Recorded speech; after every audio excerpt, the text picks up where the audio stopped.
आप सभी को मेरा जय हिंद। मैं अभिषेक ओझा आप सभी का बिहार योद्धा पे स्वागत करता हूं।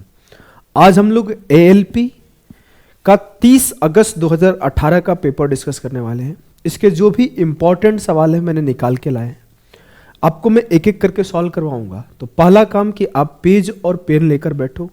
हर सवाल पे आप पॉज करोगे और सॉल्व करोगे, क्योंकि आपको पता है कि मैं बीच क्लास में कोई भी इररेलेवेंट और रैंडम बातें नहीं करता हूँ, बकवासबाजी नहीं करता हूँ। हमारी क्लासेस टू दी पॉइंट होती है, रिजल्ट ओरिएंटेड होती है।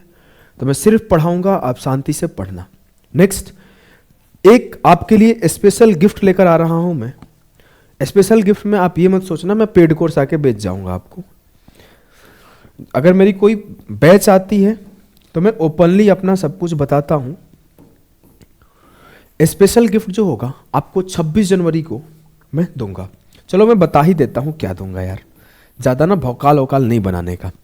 देखो, स्पेशल गिफ्ट मैं आपको 26 जनवरी को अनाउंस करने वाला था, लेकिन मैं इसी वीडियो में बता रहा हूं। लगभग 40 आवर्स 40 घंटे का एक कंप्लीट मैथ का वीडियो। आप कोई भी एग्जाम का तैयारी करते हो, कोई भी वन डे एग्जाम का तैयारी करते हो जिसमें मैथ पूछा जाता है, जिसमें वो चैप्टर्स पूछे जाते हैं, इससे बाहर नहीं आएंगे। 40 घंटे का एक वीडियो पूरा यूट्यूब पर आज तक ऐसा नहीं हुआ होगा। पहली बार मैं सिर्फ एक ही वीडियो 40 घंटे का अपलोड करूंगा। 26 जनवरी को इसका डेट अनाउंस कर दूंगा, किस डेट को ये वीडियो आएगी। जल्दी ही आएगी।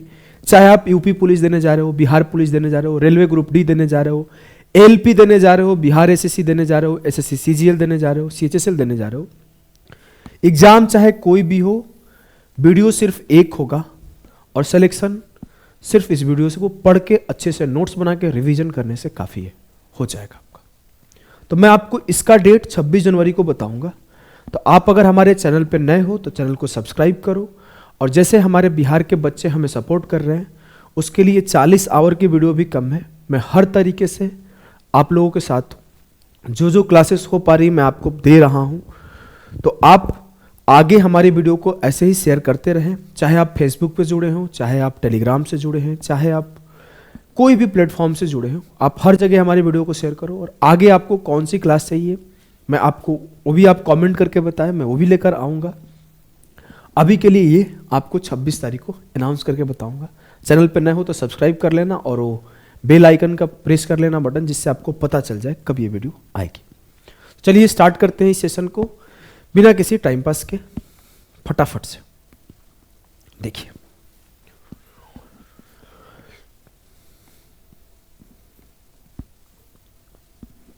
दो 2018 वाला एएलपी मैंने पेपर दिया था। मेरा पहला प्री का जो पेपर हुआ था ना, वो भुवनेश्वर में हुआ था। उस टाइम अभी मैं कंपटीशन के फील्ड में नया था। कभी स्टोरी बताऊंगा आराम से, चलो बीच क्लास में कभी बताऊंगा, अभी पढ़ लेते हैं। If 72% of a number is 90, find the number. यदि किसी संख्या का 72% 90 है तो संख्या ज्ञात करिए। देखो, कोई भी संख्या अपने आप में 100% होती है। Everything is 100% in itself. मैंने परसेंटेज में पढ़ाया है। अब उसका 72% 90 है तो संख्या क्या होगी पूछा गया है। यदि संख्या का 72% 90 है तो संख्या ज्ञात करिए। तो 72% का वैल्यू आपको 90 दिया गया है और आपसे 100% का वैल्यू पूछा गया है। तो मैं आपसे अगर बोलूं मेरे लाल कि 72% बराबर 90 है तो 1% बराबर क्या होगा सर? 90/72। तो 100% बराबर क्या होगा सर? 100% बराबर होगा 90/72 इंटू 100। सिंपल सा कैलकुलेशन है सर, काटा कोटी करेंगे आंसर आ जाएगा। 9×8 = 72, 4 दूना 8, 25 चौके 100, 2 5 10, 25 × 5, 125 will be the correct answer of this question. जो इसका ऑप्शन बी है वो सही उत्तर है। क्या इस सवाल में कुछ भी करना था क्या? नहीं सर, बिल्कुल कुछ नहीं करना था, एक लाइन में उत्तर आ गया। अब हम लोग अगली क्वेश्चंस को देखेंगे। देखो, आपका सिर्फ एक काम है भाई, आपके पास सिर्फ वो एक काम क्या है कि आपको हर क्वेश्चंस पे पॉज करना है, क्वेश्चन को सॉल्व करने का कोशिश करना है। 30 अगस्त 2018 का पेपर का क्वेश्चन है, फिर जाकर सॉल्यूशन देखना है। सॉल्यूशन है, क्वेश्चन है, what is the value at which both the roots of the quadratic equation 4x² plus 4√3x plus k बराबर 0 आर इक्वल। वह मान क्या है जिस पर, वह k का मान क्या है जिस पर द्विघात समीकरण 4x² plus 4√3x plus k के दोनों मूल बराबर है। बहुत ही प्यारा सा क्वाड्रेटिक इक्वेशन का द्विघात समीकरण का एक कॉन्सेप्ट होता है जो कि हर एग्जाम में पूछा जाता है, चाहे आप एसएससी सीजीएल दे रहे हो, चाहे आप रेलवे दे रहे हो, चाहे आप यूपी पुलिस में, तो आपका एडवांस मैथ आता नहीं है बिहार पुलिस में, लेकिन जिसमें भी एडवांस मैथ आता है जिस भी एग्जाम में, उसमें इस छोटा सा क्वेश्चन पूछ लिया करता है।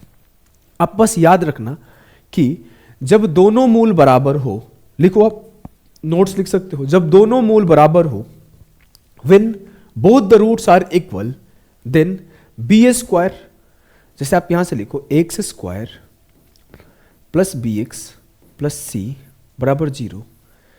If a quadratic equation x² plus bx plus c बराबर 0, अगर एक द्विघात समीकरण x² plus bx plus c 0 के बराबर है and it's both roots are equal, और इसका दोनों मूल बराबर है, तो b² माइनस 4ac 0 के बराबर होता है।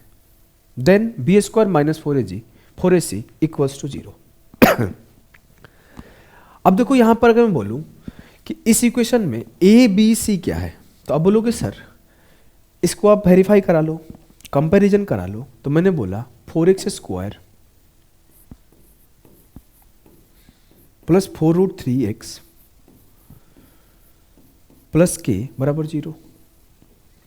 जो 4 है वो क्या है a, जो 4√3 है वो क्या है b,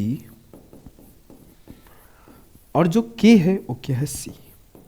अब मुझे एक छोटा सा प्यारा सा नन्हा सा मुन्ना सा बात पता है। क्या पता है सर? कि जो b² माइनस 4ac वो 0 के बराबर होता है। तो मैंने लिखा b² माइनस 4ac बराबर 0। इट मीन्स 4√3 का स्क्वायर माइनस 4a इंटू के बराबर 0। सर a के जगह पे ये लिखो ना 4, ठीक है। a के जगह पे 4 लिखा। थोड़ा खांसी है, माफ करना अगर बीच में खांस दो तो। यहां से वायरस नहीं जाएगा, आपको नहीं होगा। 4√3 का स्क्वायर किया, 4 का स्क्वायर 16, √3 का स्क्वायर 3, 16 गुणे 3 माइनस 4 चौ के 16 के बराबर 0। तो 16 के बराबर है 16 3 48 के। तो मेरा के जो आएगा वो किसके बराबर आएगा? के बराबर आएगा 48/16। It means k equals to 3। K जो आया 3 के बराबर आया। Option B 3 will be the correct answer of the question. जो 2 होगा ऑप्शन बी होगा, वो सही उत्तर होगा इस सवाल का। क्लियर है? जी सर एकदम क्लियर है। तो आइए इस सवाल को करते हैं। Divide 69 into 3 parts such that they are in parallel series and the product of their two smallest number is 483। देखो कुछ सवाल आपको पढ़ने होते हैं, पढ़ने के बाद करने होते हैं। सभी सवाल तो करने होते हैं, लेकिन कुछ सवाल पढ़ने के बाद करने नहीं होते। कुछ को पढ़ने के बाद ना सीधा ऑप्शंस देखने होते हैं। अब मैं आपको दिखाता हूं। बोला गया 69 को इस प्रकार 3 भागों में बांटा गया। कोई एपी में है, समांतर श्रेणी में है, और उनकी 2 सबसे छोटी संख्याओं का गुणनफल 483 है। अब देखो एक तरीका हो जाएगा कि बेसिक, तो चलो मैं बेसिक सिखा दे रहा हूं, बेसिक सिखा दे रहा हूं। और मैं आपको एक तरीका सिखाऊंगा जो है रैंकर्स अप्रोच। रैंकर्स अप्रोच में ना सीधा आप ऑप्शन देख के सॉल्व कर दोगे, ऑप्शन देख के सॉल्व कर दोगे। जैसे आप देखोगे तो मैंने एक क्लास पढ़ाई है 30 डेज कैलकुलेशन सीरीज। पूरे यूट्यूब पर उस तरीके से कैलकुलेशन को कोई नहीं पढ़ाया था। जो बहुत बड़े बड़े चैनल वाले हैं बाद में वैसा बनाने का कोशिश किए, लेकिन उस लेवल तक किसी ने क्रिएट नहीं किया है। जाके आप सर्च करना 30 डेज कैलकुलेशन चैलेंज बाय अभिषेक ओझा, उसमें आपको बहुत हाई लेवल तक मैंने पढ़ाया। तो उसमें एक क्लास मैंने ये भी दिया था कि कब कब आपको ऑप्शन का यूज करना चाहिए सवाल को सॉल्व करने के लिए। तो अब उसमें आई थिंक 22वां या 23वां सेशन इस पे बना हुआ है कि ऑप्शंस को कैसे यूज करें, हाउ टू यूज ऑप्शंस। तो उससे आप देख सकते हो। आ जाओ, इस सवाल को हम लोग दोनों तरीके से करेंगे। पहला चीज, कोई भी 3 संख्या अगर एपी में है, कोई भी 3 संख्या अगर समांतर श्रेणी में है, तो हम लोग उसे कुछ इस तरीके से लेते हैं, ए माइनस डी और ए प्लस डी। अब मुझे पता चला कि 3 संख्या का हम लोग इस तरीके से लेते हैं। तो अब हमारा पहला स्टेटमेंट है, पहला स्टेटमेंट क्या है कि divide 69 into 3 part such that they are in parallel series. Parallel series नहीं होना चाहिए यहां पर ना, ये होना चाहिए arithmetic series, in arithmetic progression. अंग्रेजी में गलत है, इन अरिथमेटिक प्रोग्रेशन।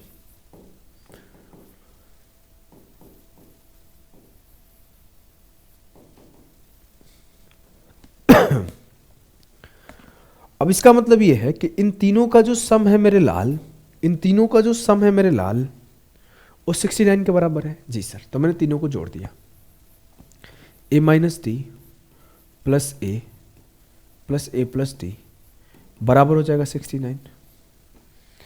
मैंने तीनों को जोड़ा तो डी से डी खत्म हो गया, ए प्लस से 3a हो गया, a plus A 2a plus A 3a बराबर 69। तो a हो जाएगा 69/3, 23 के 3 से काटा, 3 दूना 6 और 3 तिया 9, मेरा a 23 आया। अब मुझसे बोला गया ना कि and the product of their 2 smallest number is 483। उनके 2 सबसे छोटी संख्याओं का गुणनफल 483 है। मतलब a minus D into a plus D, क्योंकि ये बीच में है तो ये सबसे छोटा हुआ और ये सबसे बड़ा हुआ। तो a minus D into a plus D बराबर 483 है। मैंने लिखा a minus D into a plus D बराबर 483। अब मुझे बहुत सिंपल सा बात पता है कि a minus b into a plus b बराबर होता है a square minus b square.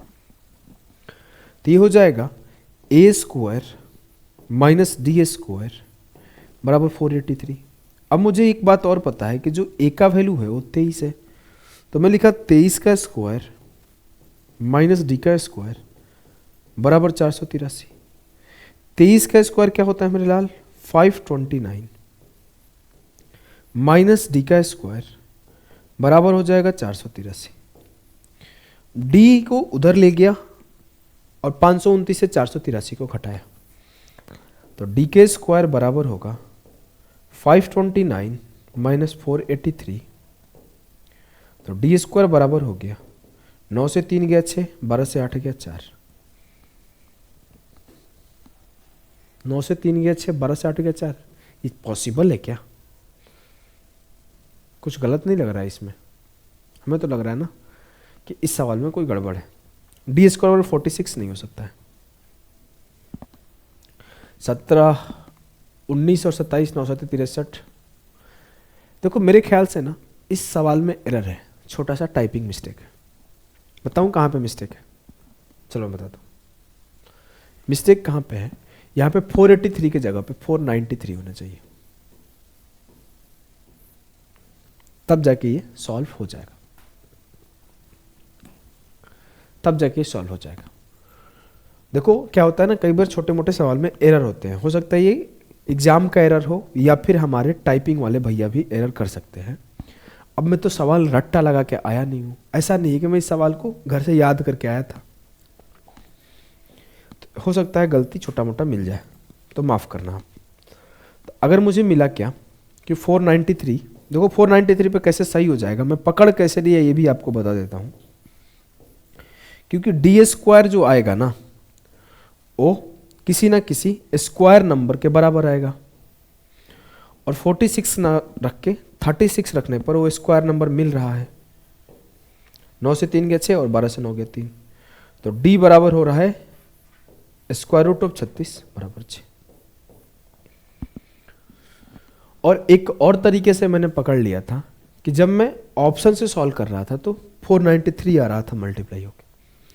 ये तो d बराबर जैसे 6 आया तो आप बोल दोगे 23 माइनस 6 17, 23 और 23 प्लस 6 29। और मैं जो बताना चाहता था कि आप कैसे बाई ऑप्शन कर लेते, ये तो ठीक है, ये तो सबको आता होगा, ये बहुत बेसिक सा तरीका है, ऐसे हर लोग को करने भी आता है और कराने भी बहुत लोग को ऐसे आता है। लेकिन जो ऑप्शन मेथड है इसको जो यूज करता है उसी का सिलेक्शन होता है। देखो अगर मैं बोलूं, मुझे पहला स्टेटमेंट बोला गया कि 69 को 3 भाग में डिवाइड किया गया, इट मीन्स कि तीनों का सम 69 आना चाहिए। मैं इन तीनों को सम किया, 19 और 23 कितना हुआ 42, 42 और 27 69। इस तीनों को सम किया 15 23 38 और 31 69। अब मेरे दो के सम 69 हो गए तो मेरा कोई फायदा नहीं है। अब मुझे क्या करना है, प्रोडक्ट चेक करना है, गुणनफल चेक करना है। अब मैं चेक करूंगा किस दो का गुणनफल मेरा 493 आ रहा है, क्योंकि 483 तो पॉसिबल ही नहीं है ना, 483 तो गलत है। यहां पे 493 होगा तो भी आंसर सही हो पाएगा। अब देखो 19 इंटू 27 किया, क्या 493 दे रहा है? देखो 19 इंटू 27 कैसे करोगे, कुछ लोग इसमें भी दिमाग लगाने लगेंगे, परेशान हो जाएंगे। मैं 27 से 20 माइनस 1 कर दिया, 27 गुणे 20, 27 दूना 54, 540, 27 से कम 27, ये आ गया 513। सर ये नहीं है, मैं इसे चेक नहीं करूंगा, इसे चेक नहीं करूंगा। कोई पूछेगा क्यों नहीं चेक करोगे सर? मेरे भाई जब मैं 15 में 31 से करूंगा तो 5 एकम 5, इकाई अंक 5 बन जाएगा। इकाई अंक तो 3 आना चाहिए था 493। 21 इंटू 25, 1 इंटू 5, इकाई अंक 5 बन जाएगा। तो जो बचा हुआ है यही मेरा पॉसिबल आंसर था। और अगर आपको चेक करना है तो 17 गुणे 29 करके चेक कर लो। 17 गुणे 29 करते टाइम मैंने 17 इंटू 30 माइनस 1 किया, तो 17 तिया 51, 510 माइनस 17 एकम 17, तो ये 493। ठीक है, ये छोटी मिस्टेक को माफ करना आप, 493 होगा वहाँ पे। ठीक है, आपको समझ में आ गया होगा कि जब आप पेपर में हो, जब आप पेपर सॉल्व कर रहे हो, जस्ट एग्जांपल कि आप एलपी के पेपर दे रहे हो और आपके स्क्रीन पर ये सवाल आता है, तो you should go with this method. आपको इस मेथड से ही जाना चाहिए, इस मेथड से नहीं जाना चाहिए।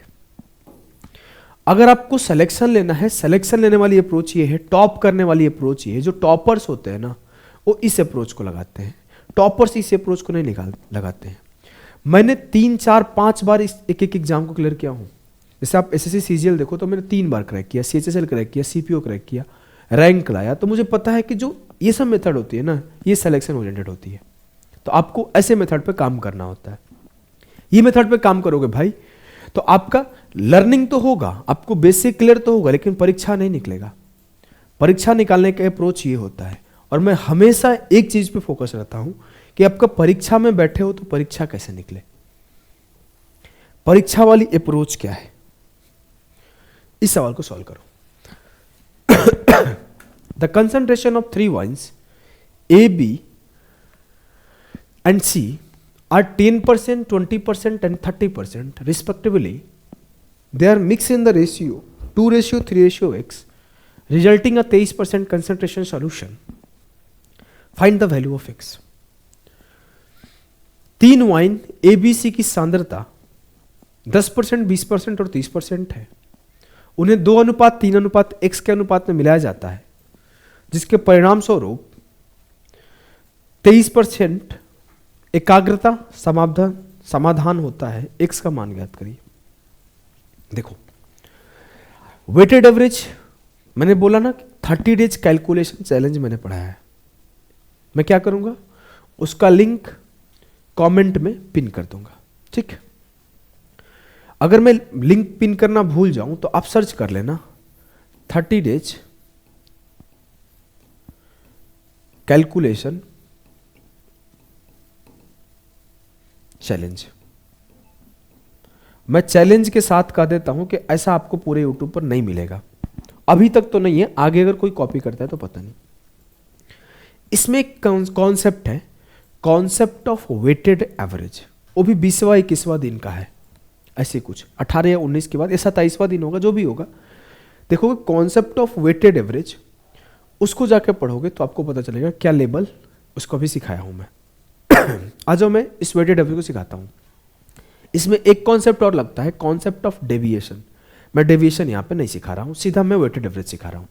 देखो 10%, 20%, 30% और रिजल्टेंट क्या आया 23%। इसको 2:3 x में लगाया गया है, तो ये क्या है 2 + 3 + x। अब हम लोग बराबर कर देंगे, हम लोग क्या करेंगे बराबर कर देंगे, इसका मल्टीप्लिकेशन प्लस इसका मल्टीप्लिकेशन, इस तीनों का सम बराबर होगा इसके। 10 × 2 20, 20 × 3 60, 30 × 1 30x बराबर होगा 23 × 3 + 2 5 + x। बस आपको कुछ नहीं करना था, यही बोला गया था कि इसे पूरे में मिलाया गया तो ये निकल के आया, तो मैं इन सबको मिला के उसके बराबर कर दिया, सबको मिला के बराबर कर दिया। अब देखो यहाँ पे ना डेविएशन लगाते तो थोड़ा सा और आसान हो जाता, 20% का डेविएशन है, फिर 23 गिवन था तो यहाँ पे प्लस का 7 है, माइनस का 3 है, ये ऐसे करके भी लगाया जा सकता था, लेकिन हम लोग ऐसे करेंगे तो भी आसान नहीं, इजी डेटा है। 20 + 60 80 प्लस 30x बराबर होगा 23 × 5 = 115 प्लस 23x। 23 इधर जाएगा, 80 उधर जाएगा, 30x - 23x बराबर हो गया 115 - 80। 7x बराबर हो गया 35, x बराबर हो गया 5, x बराबर हो गया किसके 5। क्लियर है? क्या ये बात आपको क्लियर है? क्या ये बात आपको क्लियर है? जी सर। तो आ जाओ इस सवाल को करते हैं, पॉज करिए और इस सवाल को ट्राई करिए।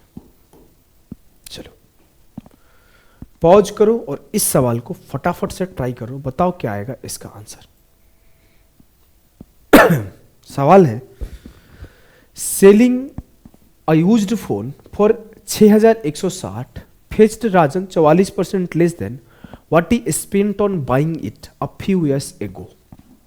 Now, for how much money will Rajan have to sell this phone to get a profit of 5%? 6160 रुपये में एक इस्तेमाल किया हुआ फ़ोन बेचने पर राजन को कुछ साल पहले इसे खरीदने पर खर्च की गई राशि से 44% कम प्राप्त हुआ। अब 5% का लाभ प्राप्त करने के लिए राजन को यह फ़ोन कितने पैसे में बेचना होगा? चलिए सॉल्व करिए।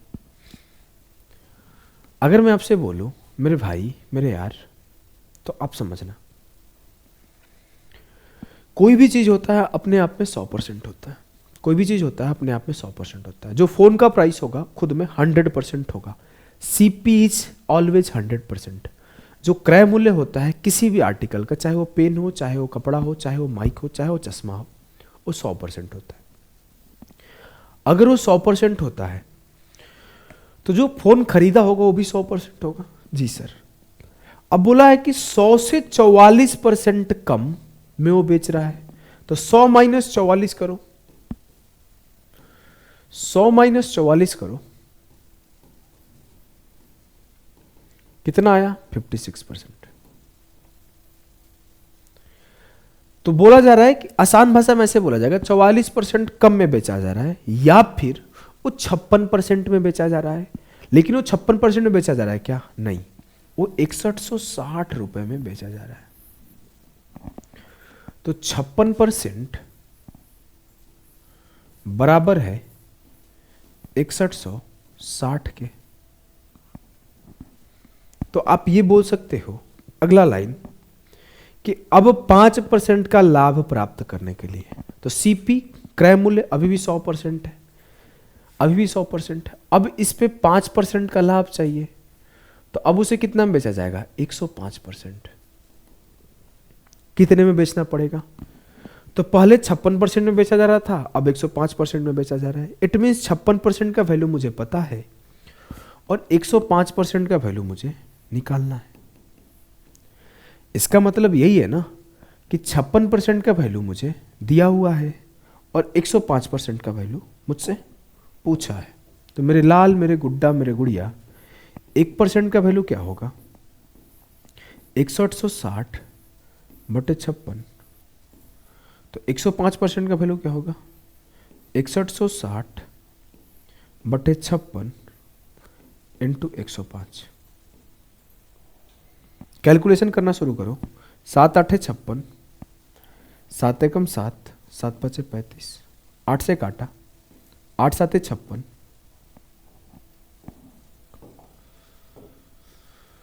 8 7 56 और बचा क्या? 8 7 56, 0। मतलब 105% का वैल्यू आया 770 इंटू 15।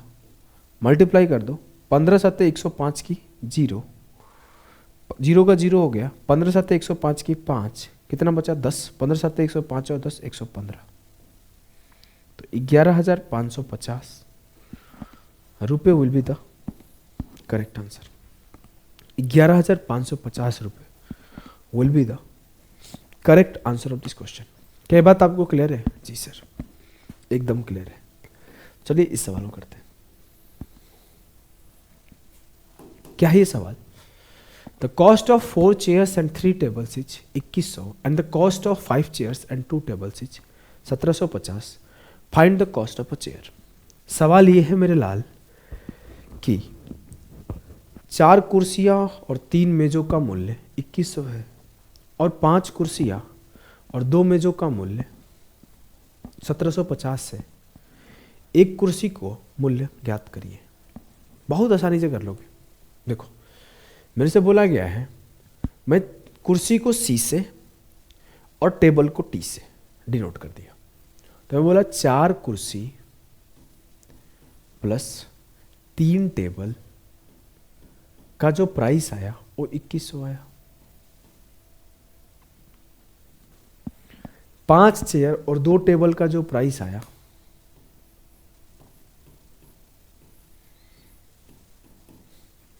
वो 1750 आया। ठीक है, मुझसे बोला गया find the cost of a chair. एक चेयर का प्राइस बताया जाए।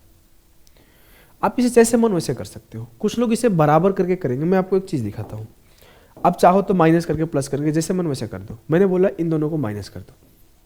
4 से 5 गया -1, 3 से 2 गया 1, 21 से 1750 घटा दो 350। क्या आपको इससे आपत्ति है? थोड़ा खांसी है भाई, माफ करना, बीच में खांसी आ जाए तो। अब देखो मेरे लाल, मुझसे पूछा गया है कि एक चेयर का वैल्यू बताओ। तो मुझे ये टेबल नहीं चाहिए, मैं इसमें 2 से मल्टीप्लाई कर दिया। तो -2c प्लस 2t बराबर 700। अब मैं आपसे बोलूं कि इस इक्वेशन से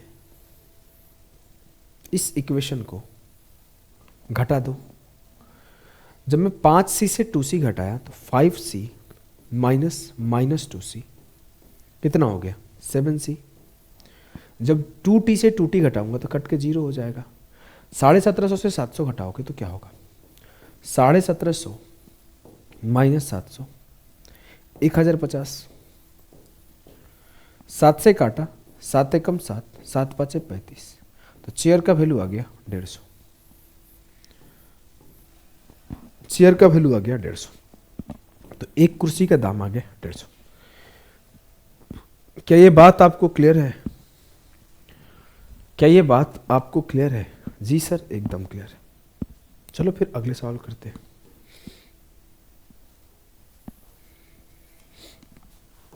सवाल ये है A shopkeeper sold his goods at half the list price and thus lost 17%. If he had sold on the listed price, then his gain percentage would be. एक दुकानदार ने अपने सामान सूची मूल्य से आधे पर बेचा और इस प्रकार 17% की हानि हुई। यदि वह सूचीबद्ध मूल्य पर बेचा होता तो उसका लाभ प्रतिशत क्या होता? सॉल्व करने का कोशिश किया जाए इस सवाल को, सॉल्व करने का कोशिश किया जाए इस सवाल को। देखो, एक बहुत ही प्यारा सा कॉन्सेप्ट होता है कि जो सीपी अपॉन एमपी होता है ना, ऐसे लिख देता हूं, जो सीपी रेशियो एमपी होता है, मैंने ये पढ़ाया भी है, अगर आप देखोगे तो मैंने ये पढ़ाया है। जो सीपी रेशियो एमपी होता है वो 100 माइनस डिस्काउंट परसेंट, और ये होता है 100 माइनस लॉस परसेंट अगर लॉस है तो, और अगर प्रॉफिट है तो 100 प्लस प्रॉफिट परसेंट। समझ गए? जी सर। अब यहाँ पे सर डिस्काउंट का बात कहाँ किया गया है? यहाँ पे तो कहीं डिस्काउंट का बात ही नहीं हुआ है। आप कर क्या रहे हो? यही होता है भाषा। एग्जामिनर आपको अपने भाषा में घुमाएगा। मैं एक लाइन हमेशा बोला करता हूँ, वो लाइन है कि arithmetic math is just a language and calculation. Arithmetic math is all about language and calculation. जो आपका अरिथमेटिक मैथ्स होता है वो सिर्फ भाषा और कैलकुलेशन का खेल है। अगर आप सवाल के भाषा को समझ गए और उसके बाद आपकी कैलकुलेशन बहुत अच्छी है तो आप सवाल को सबसे पहले करोगे। लेकिन अगर आपको भाषा पे पकड़ नहीं है या फिर आपका कैलकुलेशन वीक है, कोई एक भी वीक है, तो आपको टाइम ज़्यादा लग जाएगा। अगर भाषा पे पकड़ने तो हो सकता है सवाल आपसे बने ना, कैलकुलेशन वीक है तो मे भी थोड़ा टाइम लेके बना भी दोगे, लेकिन भाषा पे पकड़नी है तो आप सवाल बना ही नहीं पाओगे। तो आपको सवाल सॉल्व करने के लिए पहले उसकी भाषा को समझना जरूरी है। जैसे मुझसे ये बात बोला ना कि वो अपने सूची मूल्य के आधे पर बेचा, तो अगर उसका सूची मूल्य 100% होगा तो 100% का आधा क्या होता है? 50%। 50% बेच रहा है, इसका मतलब है कि वो 50% का छूट दे रहा है। वो बोलना नहीं चाहता है। अगर आप कोई भी और तरीका लगाओगे ना इस सवाल को करने के लिए, आप लेंदी करोगे। अभी मैं एक लाइन में कराऊंगा, सिर्फ एक लाइन में, बस इसी भाषा के पकड़ के अकॉर्डिंग एक लाइन में इस सवाल का सॉल्यूशन कराऊंगा। मैं जैसे बोला आधा पर बोला ना कि आधा पर बेचा गया, तो मैं पकड़ लिया कि 50% का डिस्काउंट पर बेचा गया, तो मैं ये बोल दूंगा कि 100 माइनस 50, और जब वो आधा पर बेचा तो उसे 100 माइनस 17 का लॉस हुआ। तो सीपीयू उसका 50 है और एमपी जिसे वो लिस्ट प्राइस बोला है, इसे एमपी बोलते हैं। कभी कभी इसे मार्क प्राइस बोलते हैं, कभी इसे लिस्ट प्राइस बोलते हैं। तो आपको कोई भी लिखा हुआ आ सकता है। अंकित मूल्य बोलते हैं, कभी सूची मूल्य बोलते हैं, दोनों बात एक ही है। 100 से 17 के 83। अब वो अगला लाइन बोला है, यदि वो सूचीबद्ध मूल्य पर बेचा गया होता, if he sold on the listed price, मतलब उसका सीपी 50 था और मार्केट प्राइस 83 था। अगर उसे 83 पर बेचा होता तो क्या प्रॉफिट होता? 50 का आर्टिकल 83 पे जा रहा है तो कितना ज़्यादा पे जा रहा है? 33 का फायदा हो रहा है किसके ऊपर? 50 के ऊपर। तो 33/50 इंटू 100, 50 दूना 100, 33 दूना 66% का प्रॉफिट हो रहा है। 33 दूना 66% का प्रॉफिट हो रहा है। क्या ये बात आपको क्लियर है? जी सर। क्या ये बात आपको क्लियर है? जी। तो नेक्स्ट सवाल को करते हैं। इस सवाल को करो, पाइप एंड सिस्टम का सवाल है। 2 pipes A and B can fill a tank in 25 minutes and half an hour respectively, and pipe C can empty 3 gallons per minute. If all the 3 pipes together can fill the tank in 15 minutes, find the storage capacity of the tank. 2 pipe A और B एक tank को क्रमशः 25 minute और आधे घंटे में भर सकते हैं, और पाइप C प्रति मिनट 3 गैलन खाली कर सकता है। यदि तीनों पाइप मिलकर टैंक को 15 मिनट में भर सकते हैं, तो टैंक की भंडारण क्षमता क्या है? अगर आप हाल फिलहाल के पेपर को देखोगे, चाहे आप एसएससी सीजीएल दे रहे हो, चाहे आप आईसीएआर दे रहे हो, चाहे आप बिहार एसएससी दे रहे हो, या फिर आप यूपी पुलिस कांस्टेबल में भी, तो ये सवाल बहुत पॉपुलर सवाल रहा है, बार बार भर के आए हैं कि टैंक का क्षमता वाले सवाल, टैंक के क्षमता वाले सवाल। आई गारंटी ऐसे सवाल को ना एक लाइन में निपटाओगे अगर आपको ना थोड़ा सा टाइम एंड वर्क पढ़ा हुआ है और छोटी सी एक बारीक पॉइंट ध्यान रखते हो तो। अब मैं उस बारीक पॉइंट के ऊपर भी डिस्कशन करूंगा। पहला काम है कि मेरे पास 3 पाइप है, एक ए है, एक बी है, एक सी है, ठीक है। ए जो है 25 मिनट में भर सकता है, मैंने बोला ए अपना 25 मिनट में भर सकता है। बी जो है 30 मिनट में भर सकता है, बी अपना 30 मिनट में भर सकता है। और जब ए, बी और सी तीनों काम कर रहे हो तो इसे 15 मिनट में भर सकते हैं। लेकिन एक बहुत ही बड़ा गेम है, गेम ये है ना कि she can empty 3 gallons per minute, she प्रति मिनट 3 गैलन खाली कर सकता है। तो इस बात को आपको ध्यान देना है कि सी जो है भरने वाला पाइप नहीं है, सी खाली करने वाला पाइप है। तो सी अपना क्षमता घटा देगा, ए और बी का कम करेगा। जैसे मान लो कोई टैंक है तो ए भर रहा है, बी भर रहा है, सी पानी निकाल रहा होगा, ठीक है। अब ध्यान से देखना मेरे लाल, मेरे गुड्डा, मेरे गुड़िया, इस बात को 25, 30, 15 का पहले एलसीएम लो। तो 25, 30, 15 का एलसीएम लेने का तो बेस्ट मेथड, मैंने आपको कई सारे मेथड सिखाए एलसीएम के, एक मेथड आज और सिखा रहा हूं कि आप सीधा 30 का टेबल पढ़ना शुरू कर दो। 30 दूना 60, 60 पहाड़ा में 25 के आता है क्या? नहीं। 15 में आता है? हाँ। अगर मुझे 30 और 15 का एलसीएम पूछा जाता तो 30 से कम 30 ही एलसीएम हो जाता। 30 दूना 60 भी पॉसिबल था, लेकिन वो बड़ा नंबर है। मैं 30 दिया 90 25 से कटता है क्या? नहीं। 30 चौक 120 25 से कटता है क्या? नहीं। 30 5 150 25 से कटता है। 30 5 150 25 से भी कटता है, 15 से भी कटता है, तो मतलब वही एलसीएम है। तो 30 का पहाड़ा पड़ा, 30 5 150 मेरा एलसीएम हो गया। 25 छक्के 150, ये 6 कैपेसिटी हो गया ए का। 30 5 150 बी कैपेसिटी हो गया, 5 कैपेसिटी हो गया बी का। 15 दहा 150, 10 कैपेसिटी हो गया ए बी सी का। मुझे पता है ए का कैपेसिटी 6 है, बी का कैपेसिटी 5 है। इट मीन्स 6 5 11 से 1 कम हो रहा है, मतलब सी की जो अपने अकेले की क्षमता है वो 1 है और सी 1 से खाली कर रहा है। क्या कर रहा है? खाली कर रहा है। सी 1 से खाली कर रहा है। अब मैं बोलूं सी अगर 150 यूनिट खाली करेगा तो कितना टाइम लगेगा? तो सर सी 150 यूनिट 1 के एफिशिएंसी से खाली करेगा तो 150 मिनट में पूरे टैंक को खाली कर सकता है। सी 150 मिनट में टैंक को खाली कर सकता है। बस ये जो टाइम आता है ना, इसी से इसको मल्टीप्लाई करना होता है।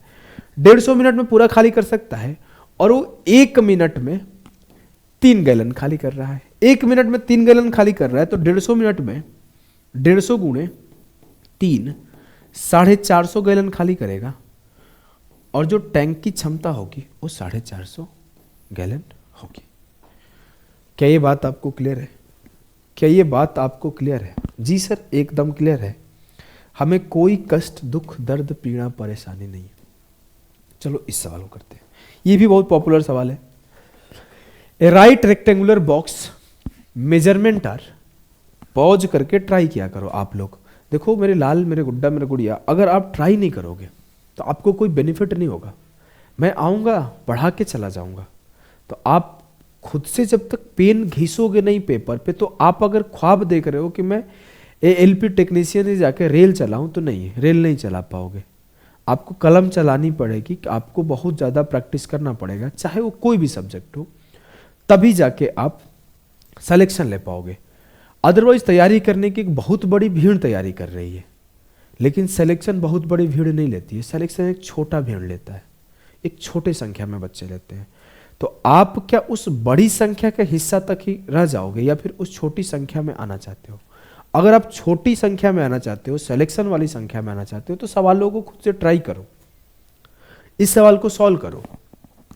सवाल है right rectangular box measurement are 1.6 metre long, 90 centimetre wide and 60 centimetre in height. Soap cake of measurement 6 5 40 mm are to be packed in the box so that no space is left. How many cakes can be packed in the box?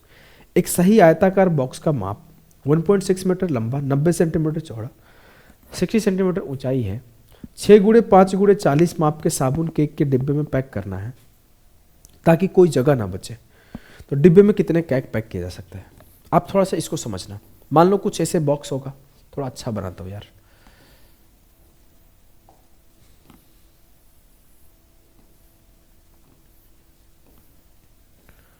मान लो कुछ यूं box होगा ऐसे, पहला cake यहां पर रख दिया गया डब्बा, फिर दूसरा ऐसे यहां पर रख दिया गया, तीसरा ऐसे। बोल रहे इस तरीके से कुछ रखा जाए ना कि पूरा फुल हो जाए, बिल्कुल कहीं जगह ना बचे एक भी। मतलब क्या है कि जितना जगह इसमें है, कितने ऐसे छोटे छोटे सोप केक बनाया जाए कि उतना जगह वो भर दे। इट मीन्स जो वॉल्यूम है वो दोनों का बराबर हो जाए। नंबर ऑफ सोप जितना हो मिलके इसके पूरे वॉल्यूम के बराबर हो जाए। दोनों का वॉल्यूम कंपेयर कर दो। मान लिया कि x सोप बनाए गए, x, और एक सोप का वॉल्यूम कंपेयर कर दो पूरे बड़े रेक्टेंगुलर बॉक्स से। पहला काम आपको होना चाहिए कि दोनों का यूनिट सेम होना चाहिए। क्या होना चाहिए? Unit same. अगर मैं मीटर में रख रहा हूं तो सबको मीटर में, सेंटीमीटर में रख रहा हूं तो सबको सेंटीमीटर में, और एमएम में रख रहा हूं तो सबको एमएम में। तो मुझे सबको सेंटीमीटर में बदलना चाहिए क्योंकि 4 ऑलरेडी सेंटीमीटर में है, इस 2 को बदलना है। मुझे एक छोटी सी बात पता है कि जो 1 मीटर होता है वो 100 सेंटीमीटर के बराबर होता है, और जो 1 सेंटीमीटर होता है वो 10 mm के बराबर होता है। इट मीन्स 1.6 मीटर जो होगा वो बराबर हो जाएगा 1.6 इंटू 100, 160 सेंटीमीटर के। और जो ये 40 mm है ये हो जाएगा 40/10, 4 सेंटीमीटर के। अब मैं बोला कि पूरा रेक्टेंगुलर बॉक्स का क्या होगा वॉल्यूम, तो आप बोलोगे सर 160 इंटू 90 इंटू 60। अब देखो मुझे बोला गया सोप केक, एक सोप केक का क्या होगा? 6 गुणे 5 गुणे 4। तो मान लिया टोटल x सोप केक आएंगे, x सोप केक आएंगे, और एक का जो वॉल्यूम है वो है 6 गुणे 5 गुणे 4। क्लियर? जी सर। अब देखो मैंने काटाकुटी शुरू किया, 6 से 6 खत्म, 5 चौके 20, 20 से काटा, 2 अट्ठे 16, 20 अट्ठे 160। तो 8 गुणे 0 गुणे 9 गुणे 0, तो 8 9 72, x बराबर हो गया 7200।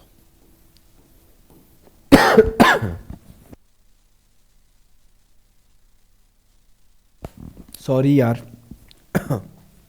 थोड़ी खांसी है, माफ करना। अगर 7200 केक सोप बने तो जाके सोप केक बने, वही सोप केक, तो पूरा डब्बा भर पाएगा। यहां पर इसे एक तरीके से और कर सकते थे कि 9 का मल्टीपल ही उत्तर आएगा, तो 9 का मल्टीपल एक ही था।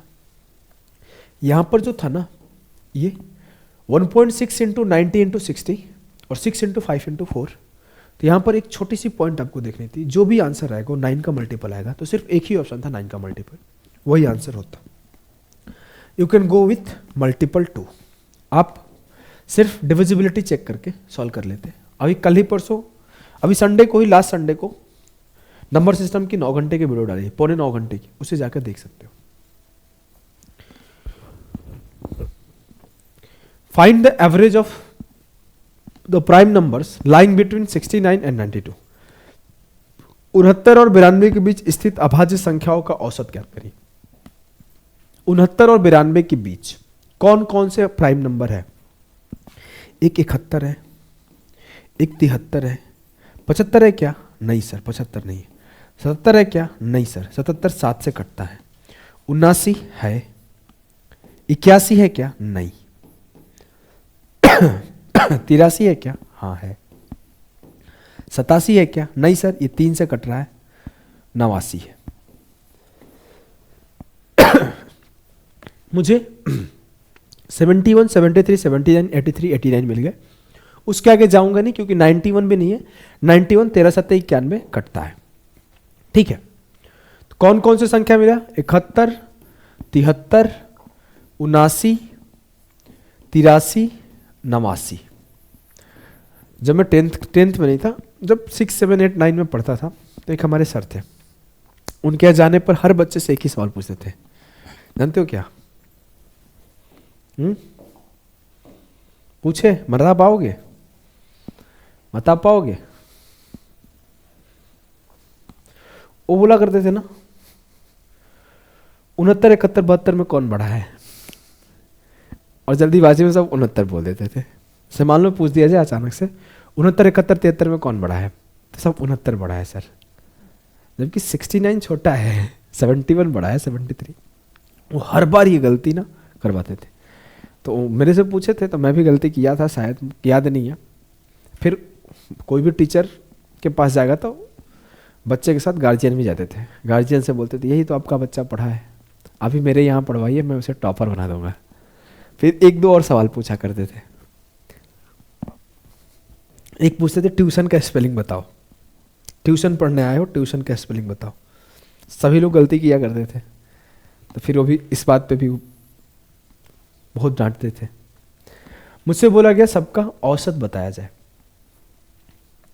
औसत क्या होता है? सभी का सम बटे 5 हो जाएगा, 1, 2, 3, 4, 5। Sum of observation upon number of observation. मैंने सबको जोड़ दिया, 71 + 73 + 79 + 83 + 89 अपॉन 5। सबको जोड़ देते हैं, 1, 3, 4, 4, 9, 13, 13, 3, 16, 16, 9, 25 की 5, बचा 2, 7, 7, 14, 7, 21, 8, 29, 8, कितना हुआ? 29, 8, 37 और 2, 39।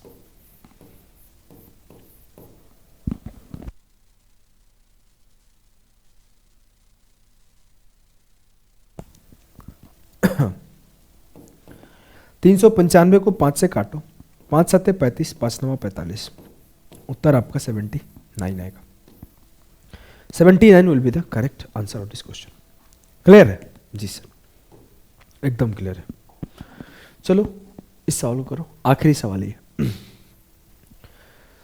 क्या होगा? If Akash monthly income is Rs 96 and his monthly expenses are 60%। चलो ये आसान सवाल है, मैं आप लोगों के लिए होमवर्क देता हूं। कमेंट करना इस सवाल का उत्तर, कमेंट करना इस सवाल का उत्तर। और अगर आप हमारे चैनल पर नए हैं तो कैसा लगा क्लास आपको कमेंट करके बताना है। आगे और भी ऐसी क्लासेस लेकर आऊं या फिर सिर्फ चैप्टर वाइज क्लासेस चाहिए, ये भी कमेंट करना। और आप हमारे चैनल पर नए हैं तो आप सब्सक्राइब कर लीजिए। आपको 40 आवर्स का एक कंप्लीट लेक्चर मिलने वाला है। इसके बाद आप कि मैथ्स की समस्या खत्म हो जाएगी। तो अभी के लिए इतना ही, टाटा बाय बाय सभी को, मिलते हैं नेक्स्ट लेक्चर में।